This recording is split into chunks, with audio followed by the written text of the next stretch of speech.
Hi എല്ലാവരും പരീക്ഷേൻ്റെ ചൂടിലേക്കൊക്കെ എത്തിയോ? കുറച്ചൊക്കെ. ചിലർ നല്ല ചൂടിലേക്ക് എത്തിയിട്ടുണ്ട്. കാരണം പരീക്ഷയ്ക്ക് ഇനി വളരെ ചുരുക്കം ദിവസങ്ങൾ മാത്രമേ ഉള്ളൂ. ഏറ്റവും അടുത്ത ദിവസം തന്നെ മോഡൽ എക്സാമായി. മോഡൽ എക്സാം കഴിഞ്ഞാൽ വളരെ ചുരുങ്ങിയ ദിവസം കൊണ്ട് നമുക്ക് പാഠങ്ങളൊക്കെ പഠിച്ച് തീർക്കേണ്ട ആവശ്യകതയുണ്ട്. അപ്പോൾ ഇനി നിങ്ങൾ രക്ഷപ്പെടണമെങ്കിൽ നിങ്ങൾ തന്നെ വിചാരിച്ചാലേ നടക്കുള്ളൂ. ഇനി എത്ര പ്രാർത്ഥിച്ചിട്ടൊന്നും കാര്യമില്ല. പ്രാർത്ഥനയുടെ കൂടെ പ്രവൃത്തിയും കൂടി ഉണ്ടെങ്കിൽ മാത്രമേ നമുക്ക് മാർക്കുകൾ കിട്ടുകയുള്ളൂ. ഈ പ്രാവശ്യം സിലബസ് ഇച്ചിരി ബുദ്ധിമുട്ടാണ്. അതേപോലെ തന്നെ പരീക്ഷയുടെ പാറ്റേൺ വേറെയാണ്. അതുകൊണ്ട് തന്നെ ഗവൺമെൻറ് നിങ്ങൾക്ക് എന്ത് തന്നിട്ടുണ്ട്? ആ ഒരു വെയിറ്റേജ് മാർക്കിൻ്റെ ലിസ്റ്റും കൂടി തന്നിട്ടുണ്ട്. അതായത് ഓരോ പാഠത്തിൽ നിന്നും എത്ര മാർക്കിനുള്ള ചോദ്യങ്ങളാണ് ചോദിക്കുക എന്നുള്ളതിൻ്റെ ഒരു ഏകദേശ രൂപം നിങ്ങൾക്ക് തന്നിട്ടുണ്ട്. നമുക്ക് അതിലൂടെ ഒന്ന് കണ്ണോടിച്ച് പോകാം. നോക്കുക, ഇനി അങ്ങോട്ടേക്ക് വീഡിയോ കാണുന്ന ആൾക്കാർ മിനിമം സ്കോർ ഒരു 45 മേലെ മാർക്ക് മേടിക്കാൻ വേണ്ടിയിട്ടുള്ളവർക്ക് മാത്രമാണ്. ഫുൾ മാർക്ക് മേടിക്കേണ്ടവർ ഇതിനനുസരിച്ച് കൃത്യമായിട്ട് കിട്ടാവുന്ന അത്രയും ചോദ്യങ്ങൾ ചെയ്ത് തന്നെ പഠിക്കണം. അപ്പോൾ എന്നിട്ടും ഇപ്പോൾ മാത്സിൻ്റെ കാര്യത്തിൽ സംശയമുള്ളവരുണ്ടാവും. ദൈവമേ, രക്ഷപ്പെടുമോ, ബുദ്ധിമുട്ടാകുമോ എന്ന് തോന്നുന്ന ടെൻഷൻ അടിച്ചു കഴിഞ്ഞാൽ നമുക്ക് പഠിക്കാൻ വേണ്ടി പറ്റില്ല. ടെൻഷൻ അടിച്ച് എഴുതാൻ പഠിക്കാൻ വേണ്ടി പറ്റില്ല. പഠിച്ചില്ലെങ്കിൽ നമുക്ക് പരീക്ഷ എഴുതാൻ വേണ്ടി പറ്റില്ല. പക്ഷേ മക്കളെ, ഇനിയൊന്ന് ശ്രമിച്ചാൽ പോലും നിങ്ങൾക്ക് സുഖമായിട്ട് ഒരു 45 മേലെ മാർക്ക് മേടിച്ചെടുക്കാൻ വേണ്ടി പറ്റും. നമുക്ക് നോക്കാം. നമുക്ക് അരിത്തമെറ്റിക് സീക്വൻസ് സമാന്തര ശ്രേണികൾ എന്ന് പറയുന്ന നമ്മുടെ ഒന്നാമത്തെ പാഠത്തിൽ നിന്ന് 7 മാർക്കിനാണ് ചോദ്യം വരിക. പ്രധാനമായിട്ട് അതിനകത്ത് ഇക്വേഷൻസും കാര്യങ്ങളൊന്നും വരുന്നില്ല. ആദ്യ പദവും പൊതുവ്യത്യാസം ഉപയോഗിച്ചുള്ള കുറേ കളികളാണ്.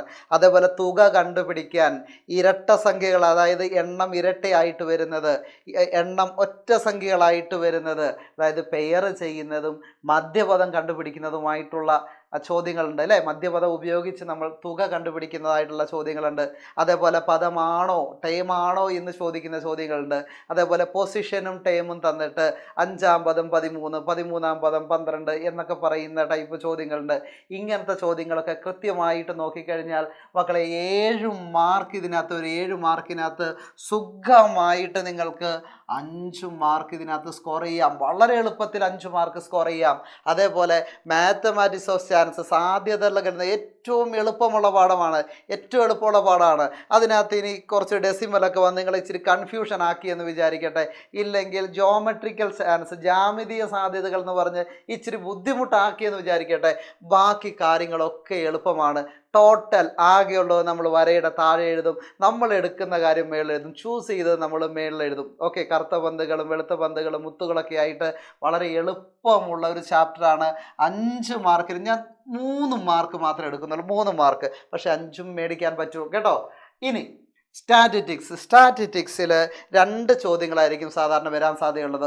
ഒന്ന് ആദ്യത്തെ സെക്ഷനിൽ വരും, ചെറിയ മാർക്കിനുള്ള ചോദ്യങ്ങൾ. രണ്ടാമത്തെ സെക്ഷനിൽ ഉറപ്പായിട്ടും നിങ്ങൾക്ക് പ്രതീക്ഷിക്കാം ടെക്സ്റ്റ് ബുക്കിൻ്റെ അവസാനത്ത് വന്നിരിക്കുന്ന ഒരു 3-4 ചോദ്യങ്ങളുണ്ട്. കൃത്യമായിട്ട് ആ ചോദ്യങ്ങൾ നിങ്ങൾ ചെയ്ത് പഠിക്കുക. ടേബിൾ വരച്ച് കൃത്യമായിട്ട് എഴുതി പഠിക്കുക മക്കളെ.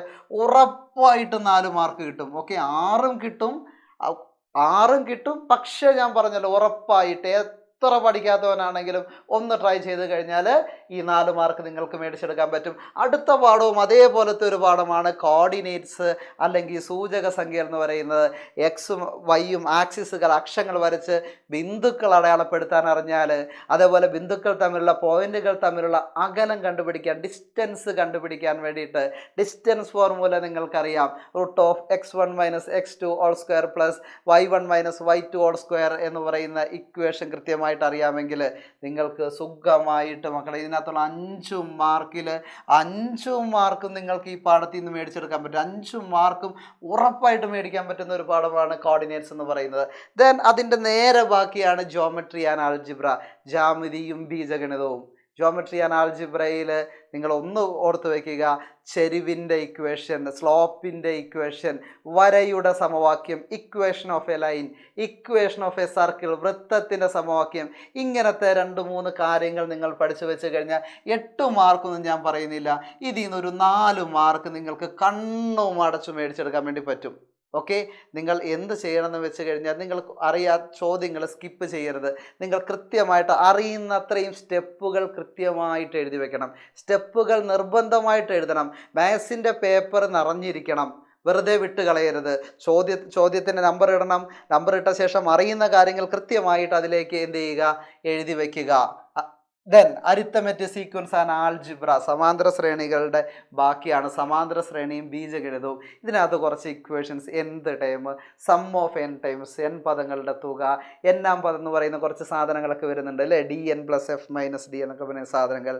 അതേപോലെ തന്നെ സമ്മ് കണ്ടുപിടിക്കാനുള്ള ഇക്വേഷൻസ് വരുന്നുണ്ട്, തുക കണ്ടുപിടിക്കാനുള്ള. പിന്നെ ഓഡ് നമ്പറിൻ്റെ sum n², sum of n natural number, എണ്ണ സംഖ്യകളുടെ തുക n × n + 1/2 എന്നൊക്കെ പറയുന്ന കുറച്ച് ഇക്വേഷൻസും കാര്യങ്ങളും പറയുന്നുണ്ട്.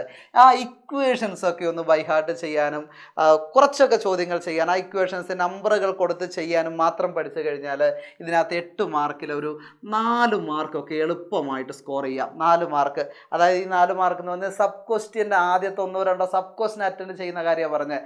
അറ്റൻഡ് ചെയ്തിട്ട് നിങ്ങൾക്ക് എന്ത് ചെയ്യാം, ഒരു 4 മാർക്ക് സ്കോർ ചെയ്യാം. ഭയങ്കരമായിട്ട് ആലോചിക്കുകയോ ചിന്തിക്കേണ്ട ആവശ്യമൊന്നുമില്ല, ചെയ്ത് പഠിച്ചാൽ മാത്രം മതി. ദെൻ സെക്കൻഡ് ഡിഗ്രി ഇക്വേഷൻസ്, രണ്ടാം ഡിഗ്രി സമവാക്യം, സെക്കൻഡ് ഡിഗ്രി ഇക്വേഷൻസ് ഇപ്രാവശ്യം വളരെ എളുപ്പമാണ്. കാരണം 2 ചാപ്റ്ററായിട്ട് അത് പിരിച്ചിട്ടുള്ളത് കൊണ്ട് തന്നെ വർഗ തികവ്, സ്ക്വയർ കംപ്ലീഷൻ എന്ന് പറയുന്ന ആ കാര്യം ഒന്ന് പഠിച്ചാൽ തന്നെ അതുമായിട്ട് ബന്ധപ്പെട്ട 1-2 ചോദ്യം ചെയ്താൽ നിങ്ങൾക്ക് ഏറ്റവും ചുരുക്കം നിങ്ങൾക്ക് 4 മേടിക്കാൻ പറ്റും. പക്ഷെ ഞാൻ പറയണം, ഒരു മിനിമം 2 മാർക്ക് എന്ത് ചെയ്യാം, അതിൽ നിന്ന് മേടിച്ചെടുക്കാൻ വേണ്ടി പറ്റും. അതേപോലെ പോളിനോമിയൽ ആൻഡ് ഇക്വേഷൻ, അതിൽ നിന്നും ഞാൻ 2 മാർക്ക് എഴുതുന്നുള്ളൂ, 2 മാർക്ക് മാത്രമേ എഴുതുന്നുള്ളൂ. ഓക്കെ, 4 മേടിക്കാൻ പറ്റുന്നതാണ്. ബുദ്ധിമുട്ടുള്ള ചാപ്റ്റർ അല്ല ഇപ്രാവശ്യം സെക്കൻഡ് ഡിഗ്രി ഇക്വേഷൻ, അതുകൊണ്ട് മുഴുവനും മേടിക്കാം. പക്ഷേ 2 മാർക്കെങ്കിലും മിനിമം എല്ലാവർക്കും മേടിച്ചെടുക്കാൻ വേണ്ടി പറ്റും. അതുപോലെ സർക്കിൾസ് ആൻഡ് ആംഗിൾസിലേക്ക് വന്ന പ്രധാനമായിട്ട് ഒരു 4-5 ചിത്രങ്ങൾ അതിനകത്തുണ്ട്. കേന്ദ്രകോണുമായിട്ട് ബന്ധപ്പെട്ട്, മറുശാപത്തിലുണ്ടാക്കുന്ന, ഓൾട്ടർനേറ്റ് ആർക്കിലുണ്ടാക്കുന്ന ആംഗിളുമായിട്ട് ബന്ധപ്പെട്ടുള്ള ചെറിയ ചെറിയ ചോദ്യങ്ങൾ, ആ ചിത്രങ്ങളടക്കം കൃത്യമായിട്ട് പഠിച്ചു വെച്ച് കഴിഞ്ഞാൽ, ചിത്രങ്ങളുടെ ബേസ് ചെയ്ത് തന്നെ, ഫിഗറിനെ ബേസ് ചെയ്ത് പഠിക്കുക. ചിത്രങ്ങൾ ക്വസ്റ്റ്യൻ പേപ്പറിലുണ്ടെങ്കിൽ അത് വരയ്ക്കുക, വരച്ച് കഴിഞ്ഞിട്ട് കൃത്യമായിട്ട് എന്ത് ചെയ്യുക, അടയാളപ്പെടുത്തുക. അങ്ങനെ ചെയ്താൽ തന്നെ നിങ്ങൾക്ക് സർക്കിൾസ് ആൻഡ് ആംഗിൾസിൽ നിന്ന് ഒരു 4 മാർക്ക് മേടിക്കുക എന്ന് പറയുന്നത് ഒരു ബുദ്ധിമുട്ടുമല്ല, സിമ്പിളായിട്ട് നിങ്ങൾക്ക് എന്ത് ചെയ്യാൻ പറ്റും, മേടിക്കാം. ദെൻ ടാൻജൻസിലേക്ക് വന്ന, അതിനകത്ത് നമുക്ക് നിർമ്മിതികളുടെ കാര്യങ്ങൾ വരുന്നുണ്ട്, കൺസ്ട്രക്ഷൻ വരുന്നുണ്ട്, അതുപോലെ തന്നെ അതുമായിട്ട് ബന്ധപ്പെട്ട കുറച്ച് ചോദ്യങ്ങൾ. ഇനി ബുദ്ധിമുട്ടാണെന്ന് വിചാരിച്ചു, എത്രയൊക്കെ ബുദ്ധിമുട്ടാണേലും ഒരു 3 മാർക്ക് അല്ലെങ്കിൽ 4 മാർക്ക് നിങ്ങൾക്ക് മേടിച്ചെടുക്കാം. ഉറപ്പായിട്ടും മേടിച്ചെടുക്കാവുന്ന ഒരു പ്രശ്നമില്ലാത്ത ഒരു ചാപ്റ്ററാണ് സർക്കിൾസ് ആൻഡ് ലൈൻസ്. വളരെ എളുപ്പമുള്ളതാണ്.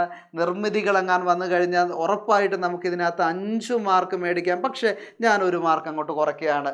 ഇനി എന്തെങ്കിലും രീതിയിൽ 1 മാർക്ക് കുറഞ്ഞു പോയെന്നിരിക്കട്ടെ, 4 മാർക്ക് ആർക്കും മേടിച്ചെടുക്കാം. മക്കളെ ഒന്ന് ചെയ്ത് പഠിച്ചാൽ മതി. വരയ്ക്കാനുള്ള കാര്യങ്ങൾ, നിർമ്മിതികൾ കൃത്യമായിട്ട് വരച്ച് തന്നെ നോക്കണം. ഈ പാഠത്തിൽ മാത്രമല്ല, സർക്കിൾസ് ആൻഡ് ആംഗിൾസിലും വരയ്ക്കാനുള്ള ചോദ്യങ്ങളുണ്ട്. വരയ്ക്കാനുള്ള ചോദ്യങ്ങൾ അതിനകത്ത് വന്നു കഴിഞ്ഞാൽ ഈ 4 മാർക്കല്ല, അതിന് പകരം 7-8 മാർക്ക് നിങ്ങൾക്ക് 7 മാർക്ക് സുഖമായിട്ട് അതിനകത്ത് നിങ്ങൾക്ക് മേടിച്ചെടുക്കാൻ പറ്റും. ദെൻ ട്രിഗണോമെട്രിയിലേക്ക് വന്നാൽ, ത്രികോണമിതിയിലേക്ക് വന്നാൽ ബേസിക് ഇക്വേഷൻസ്, 3 ത്രികോണങ്ങൾ നിങ്ങൾ പഠിച്ചിട്ടുണ്ട്, 30, 60, 90, അതേപോലെ 45, 40, 90. അവയുടെ വശങ്ങൾ തമ്മിലുള്ള റേഷ്യോ 1:1:√2 എന്ന് പറയുന്ന പോലത്തെ റേഷ്യോ, അനുപാതങ്ങൾ.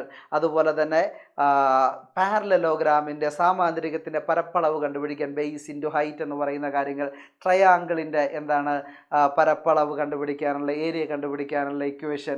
അതുപോലെ തന്നെ സർക്കിളുണ്ട്, സർക്കിളും അതിനകത്ത് ആംഗിളും, അതുപോലെ കോഡിൻ്റെ നീളവും, അതിനകത്തുള്ള കോഡിൻ്റെ അല്ലെങ്കിൽ റേഡിയസിൻ്റെ, ഞാണിൻ്റെയും ആരത്തിൻ്റെയും നീളവുമായിട്ട് ബന്ധപ്പെട്ടുള്ള ചോദ്യം. അതൊക്കെ വളരെ എളുപ്പമാണ്, വളരെ സിമ്പിളായിട്ട് നമുക്ക് ചെയ്യാം.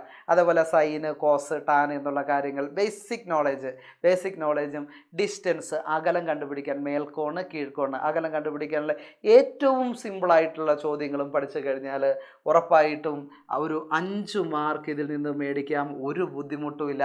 അതേപോലെ സോളിഡ്സിലേക്ക് വന്നു കഴിഞ്ഞാൽ കൺഫ്യൂഷൻ ആക്കാൻ പാകത്തിനൊന്നുമില്ല. സാധാരണ ഒരുപാട് മാർക്കിന് ചോദിക്കാറുണ്ട്, ഇപ്രാവശ്യം 6 മാർക്കിന് മാത്രമേ ചോദിച്ചുള്ളൂ. അതുകൊണ്ട് തന്നെ ചോദ്യങ്ങൾ സിമ്പിളായിരിക്കും. പോട്ടെ, നമുക്ക് അതിൽ നിന്ന് ഒരു 3 മാർക്ക് പ്രതീക്ഷിക്കാമെന്ന് വിചാരിച്ചുള്ളൂ. ഏറ്റവും കുറവ് മാത്രമാണ് സാർ ഇവിടെ കൂട്ടുന്നത്. എങ്കിൽ നമുക്ക് എത്ര മാർക്ക് കിട്ടുമെന്ന് വെറുതെ ഒന്ന് നോക്കിക്കേ. 5, 3, 8, 8, 4, 12, 12, 5, 17, 17, 8, 25, 25, 4, 29, 29, 7, 29, 7, 36, 4, 40, 5, 45, 3, 48, 1, 2, 3 മാർക്കല്ല. ഇത്രയും ആവറേജ് ആയിട്ട് നിങ്ങൾക്ക് പഠിച്ചാൽ പോലും നിങ്ങൾക്ക് കിട്ടുന്നത് എത്രയാണ്? 48 മാർക്കാണ്. 48 മാർക്ക് നിങ്ങൾക്ക് കിട്ടും. ഒരു 2 മാർക്ക് കൂടി കൂടിക്കഴിഞ്ഞാൽ 50 മാർക്ക് കിട്ടുക എന്ന് പറയുന്നതും ഒരു ബുദ്ധിമുട്ടായിരിക്കുന്ന കാര്യമല്ല. ഓക്കെ, അപ്പോൾ ഞാനിത് മോഡൽ എക്സാമിൻ്റെ കാര്യം പറഞ്ഞത്. മോഡൽ എക്സാം വരെ നിങ്ങളിത് കൃത്യമായിട്ട് പഠിക്കുകയാണെങ്കിൽ ഫൈനൽ എക്സാമിന് ഇതിനേക്കാൾ കൂടുതൽ മാർക്ക് നിങ്ങൾക്ക് ഉറപ്പായിട്ടും എന്ത് ചെയ്യാൻ പറ്റും? മേടിച്ചെടുക്കാൻ വേണ്ടി പറ്റും. പക്ഷേ ചെയ്ത് പഠിക്കണം. ഒരു കാരണവശാലും മാത്സിൻ്റെ ക്ലാസ്സുകൾ കേട്ടിരിക്കരുത്.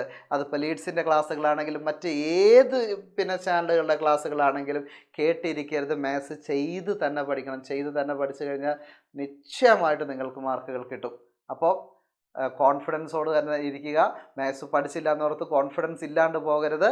ഓക്കെ, ഇത്രയും കാര്യങ്ങളൊക്കെ നിങ്ങൾക്കൊക്കെ സുഖമായിട്ട് പഠിക്കാൻ പറ്റുന്നതേ ഉള്ളൂ. നിങ്ങളെക്കൊണ്ട് സാധിക്കും. അപ്പോൾ നന്നായിട്ട് പ്രിപ്പയർ ചെയ്യുക, നന്നായിട്ട് പരീക്ഷ എഴുതുക. All the very best.